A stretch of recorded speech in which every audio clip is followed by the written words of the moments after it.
Children are the innocent inheritors of all we're trying to build on Earth, the justification of going through unspeakable suffering. But in modern fantasy, they're often used as little more than story devices. Placing them in tragic situations can up the stakes considerably and appeal to the morality of readers. This often leads to children being a convenient source of a target emotion like sadness or joy. A prime example of this is Rickon Stark of the A Song of Ice and Fire / Game of Thrones universe, as he's basically just a glorified puppet with some emotions attached to it. In the Malazan world, Steven Erikson has done his best to counter such tropes. The children in Malazan appeal to morality in much of the same way as these other fantasy books, but his children are written in a less one-dimensional and more cohesive way. So what I will be showing you today is the tragic history of children in Malazan and how many of them are really just a masterclass in trauma. Beware of spoilers for some major event in these books, which of course, as always, are best experienced by yourself. If you want to do so, click away now. Sinn. Sinn is a young girl which lived in 7 cities. At some point, she was raped by a boy. This is when her magic first materialized, as she squished him until he was indistinguishable from the floor. After realizing her potential, she studies magic under both a Thanos spirit walker and a mage called Fayel. However, Fayel then went on to kill Sinn's parents, as she planned to join the Whirlwind Rebellion. Sinn is devastated and swears revenge against her. At first glance, this might just seem like a basic fantasy traumatic backstory for a character to overcome during the books. And while Sinn does get her revenge over Fayel, with Erikson it is never that easy. Because like in the real world, trauma caused of rape and murder of her parents doesn't just go away magically through some emotional journey. At a first glance, all looks well when in Igafan, while the Bone Hunters were trapped inside the city, Sinn actually materialized the true extent of her power and did some kind of fire dance to resist the inferno. This moment also establishes the trend of tremendously powerful children inside the Malazan world. However, over the next few books, Sinn truly unravels. Just listen to this quote by Shard, the brother of Sinn. Shard was sick with worry over his sister, who had stopped speaking to anyone, including himself. The giggling girl he once carried over his shoulders was gone since Igafan, and it frightened him. Now she was a child witch with straggly black hair, a high mage with a thirst for blood, and the child of Drishna the Apocalyptic. She barely ever slept, but never looked tired, and she made piping shrieks and played the bone flute as she coveted about in a frenzy, as if spider-bitten. Over the remaining books, Sinn never manages to actually recapture the innocence and the childhood that was taken from her. Instead, she distances herself from her brother, Shard, and also the rest of the Bone Hunters more and more, to the extent that only another child, Grubb, actually knows that she isn't actually a mute and is just playing the part. Grubb actually becomes Sinn's anchor and purpose in life, as together they went through a House of the Azaf and overcome many obstacles. These two terror children were fueled even by Shigal assassins. In the crippled god, she finally breaks fully, turns against the Bone Hunters and plays a part in killing her anchor's adoptive father, Fist Kenneb. Thus, Sinn defies the traditional romantic journey of overcoming obstacles and true trauma that often takes place in fiction, and rather takes the more realistic but more devastating way of obsession, psychosis, and madness. If you want to see an amazing video about a similarly traumatized character, Felicine, I would recommend you watch this video by Tori Talks on the subject of why she doesn't actually hate Felicine. It's just amazing, and it covers the romanticization of trauma in fiction and how Felicine counteracts that. As another great example of children in Malazan, I have chosen 2 children which you might actually not know, because they are from the side series The Corcanus trilogy. These 2 unnamed children are actually located in the Prostitute City at the start of Fall of Light. The Tist Civil War is underway, and right before the battle we see 2 children chasing each other down, because a boy threw a rock at a girl and then the girl starts to chase the boy down. This chase down takes place over multiple pages and we just get glimpses of it, and at first we may even be rooting for the girl to actually catch the boy. However, it is then revealed that the girl is holding a big rock, so we are starting to root for the boy to get away from her. But in the most terrible way you could imagine, the girl actually tumbles into the boy and repeatedly smashes his head in with a rock. This is a metaphor for the entire Tist Civil War.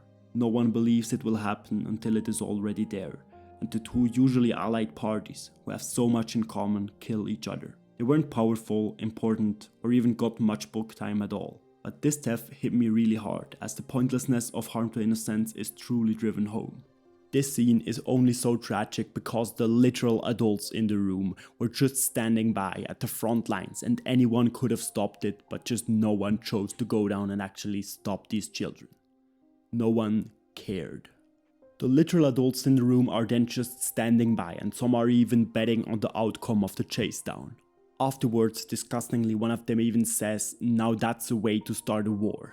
As disgusting as this is, it is also pretty accurate, because wars are often fought for reasons so petty and by people so similar to each other that they are pointless in every which way. What's important to mention here is that not only the boy was the victim. Even though he was killed, the girl is also a victim in the situation, because she isn't grown yet. She's like 7 years old, I think, and she hasn't actually formed rational thoughts yet. Some adults should have had to stop her. And now, because no one interfered, she's both a murderer, which is gonna haunt her for life, and she has actually gotten a deep trauma from that. So I'll leave it up to you, whom the adults actually failed more. The boy who was killed, or the girl who is then damaged for life and will probably never experience happiness. Harllo and his self-contained story in Told the Hounds is just as bad, just told to us in more depth. Harllo is the 5-year-old son of rape victims Donny Menakis from Memories of Ice, who is a distant mother because she is still dealing with her own problems and trauma. He is relentlessly and harshly bullied by another kid, Snell. Snell is also the cause of most misery of Harllo, attacking him and leaving him for dead. He is then found by an old man, who, rather than helping him, sells him into slavery at the mines.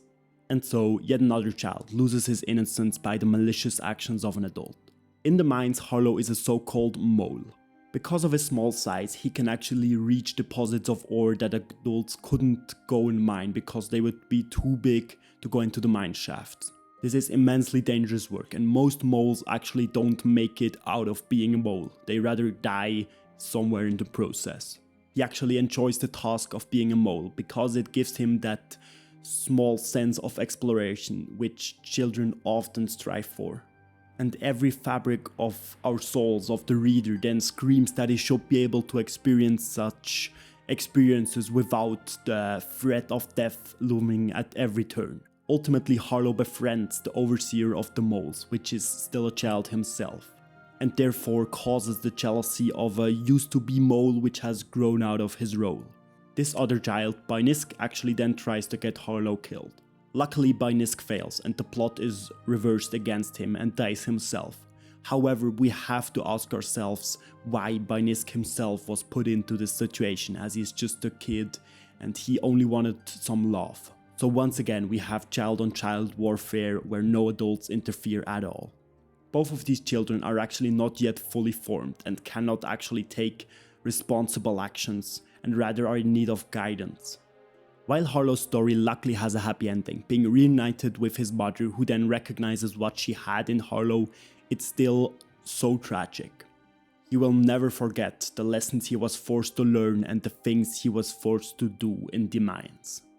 As with many trauma victims, lessons which they learned, which were adaptive in a traumatic situation, then becomes maladaptive in normal adult life, which hinders them from experiencing regular happiness. Honorable mentions. I could easily also have talked about these characters, I just chose not to. The warlock siblings Neil and Nether, the Panyan Seer, the demon child Panic, and many others would also fit this story. But I think I have shown my point. Children are being used as tools. They are denied the innocent childhood they deserve, and are instead seen as tools or as amusement. And they have to fend for themselves at an age where they most assuredly shouldn't have to, causing deep trauma that doesn't just resolve like lots of literature likes to pretend. All of this is part of Steven Erikson's writing philosophy, rejecting fantasy as a means of escapism. This does show in the children he writes, because he argues that children are also being traumatized and victimized in the real world. Therefore, all who do not take action for them or even just ignore them are part of the problem. Because if we cannot even defend the children, then our society is truly doomed. Thanks for watching. If you like this video, please consider leaving a like or subscribing because it really helps me out in the algorithm, and I would really enjoy if you watched more of my videos.